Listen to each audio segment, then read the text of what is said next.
বন্ধুরা, ফাল্গুনির রান্নাঘরে আপনাদের সবাইকে স্বাগত। আবারও চলে এলাম আপনাদের কাছে অন্য এক রেসিপি নিয়ে। তো আজকে আড় মাছ নিয়ে এসছে বাজার থেকে, একদম ডিমওয়ালা আড় মাছ। তো আজকে আড় মাছেরই রেসিপি বানাবো। তো কিভাবে বানাবো প্রথম থেকে শেষ অবধি পুরো ভিডিওটা দেখতে থাকুন আর আমার সাথে থাকুন। তো মাছটাতে এখন লবণ হলুদ আমি মাখিয়ে নেব। মাছটা আমি পরিষ্কার করে কেটে ধুয়ে নিয়েছি। এই আড় মাছটার পেটে ডিম দেখুন, মুরগির পেটে যেই রকম ডিমের থলিটা থাকে ঠিক সেই রকমই ডিম। তো মাছটাতে আমি এখন লবণ হলুদ মাখিয়ে নেব। পরিমাণ মতো লবণ, হলুদ গুঁড়ো, মাছটাতে লবণ আর হলুদ আমি খুব ভালো করে মাখিয়ে নেব।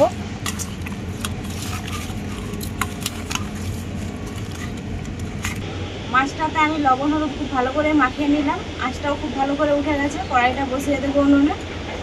কড়াইটা খুব ভালোভাবে গরম হয়ে গেছে। কড়াইয়ের মধ্যে দিয়ে দেবো সরষের তেল মাছ ভাজার জন্য। মাছগুলো আমার ভালো করে ভাজা হয়ে গেল, এখন তুলে নেব।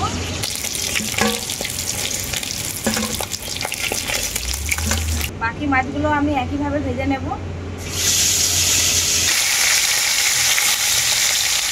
বাকি মাছগুলো আমার খুব ভালো করে ভাজা হয়ে গেল, এখন তুলে নেব।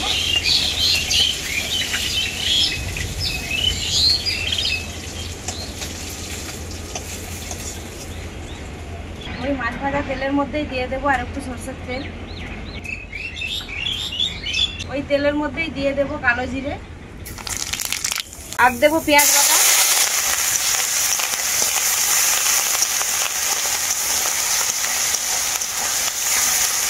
এরপর দিয়ে দেবো এর মধ্যে আদা বাটা,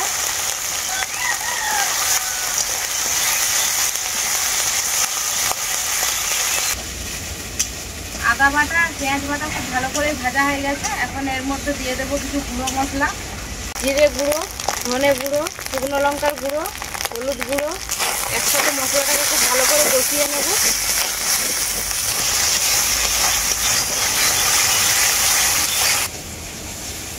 আর মাছের রেসিপিতে একটু টক দিলে ভালো লাগে, তাই এখানে আমি 8 কাঁচা টমেটো নিয়ে নিয়েছি। এই টমেটোগুলোও দিয়ে দেবো।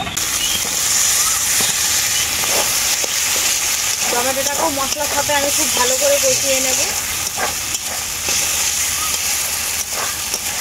এরপর এর মধ্যে দিয়ে দেবো পরিমাণ মতো লবণ।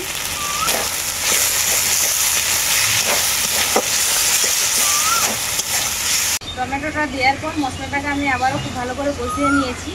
এখন এর মধ্যে দিয়ে দেবো 8 চামচের মতো কাশ্মীরি লঙ্কার গুঁড়ো কালারের জন্য। কাশ্মীরি লঙ্কা গুঁড়োটা দেওয়ার পর আবারও অল্প কিছুক্ষণ কষিয়ে নেব।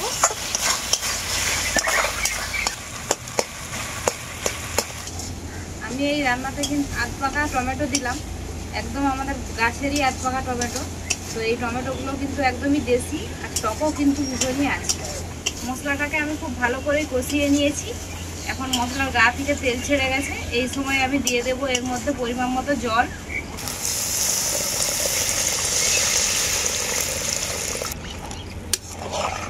যেহেতু ঝোল করব না তাই বেশি জল দিলাম না। এরপর আমি ঝোলটাকে খুব ভালো করে ফুটিয়ে নেব। ঝোলটা খুব ভালোভাবে ফুটে গেছে জল দেওয়ার পরে। এরপর আমি ভেজে রাখা মাছগুলোও দিয়ে দেব।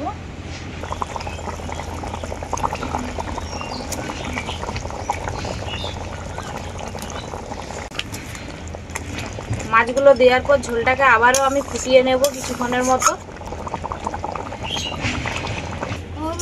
হ্যাঁ, খিদে পেয়ে গেল তো, রান্না এখনো হয়নি। এই তো বাবা হয়েই এলো, আর একটুখানি বাকি আছে। একটু কষো, রান্না হয়ে গেলে আমি খেতে দিয়ে দেবো। হ্যাঁ, আজকে আড় মাছ এনেছে। মাছটা অনেক পছন্দের, ওই জন্য তো তোমার বাবা এনেছে। আড় মাছের রেসিপিটা আমার পুরোপুরিভাবেই রেডি। সবশেষে দিয়ে দেবো গরম মশলার গুঁড়ো।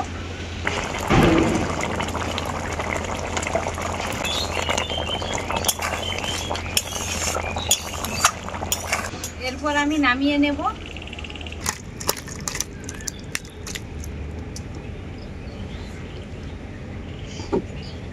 ওইকে বড় সাইজের মাছটা দিই নাকি?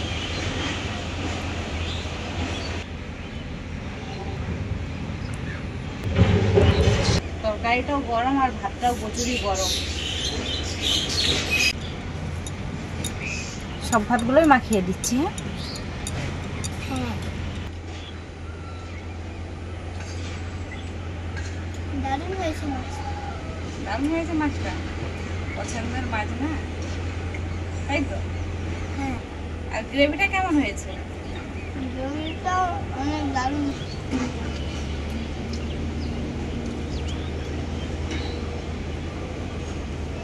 ওই মাছটা আবার আনতে বলবো, দারুণ হয়েছে। দারুণ হয়েছে, ঠিক আছে আবার আনতে বলবো। তো বন্ধুরা, আর মাছের এই রেসিপিটা দেখলেন কতটাই সহজ আর কিভাবে বানালাম। একদমই সহজ এইভাবে বানালে, আর খেতেও কিন্তু দারুণই টেস্টি হয়। আর মাছ যারা যারা খেয়েছেন তারা তারা তো জানেনই এই আর মাছের স্বাদ কেমন। তো আপনারা যারা খাননি এখনও অবধি, তো এইভাবে বানিয়ে অবশ্যই খাবেন। খেয়ে আমাকে কমেন্ট করে জানাবেন যে আর মাছের এই রেসিপিটা কেমন হয়েছে।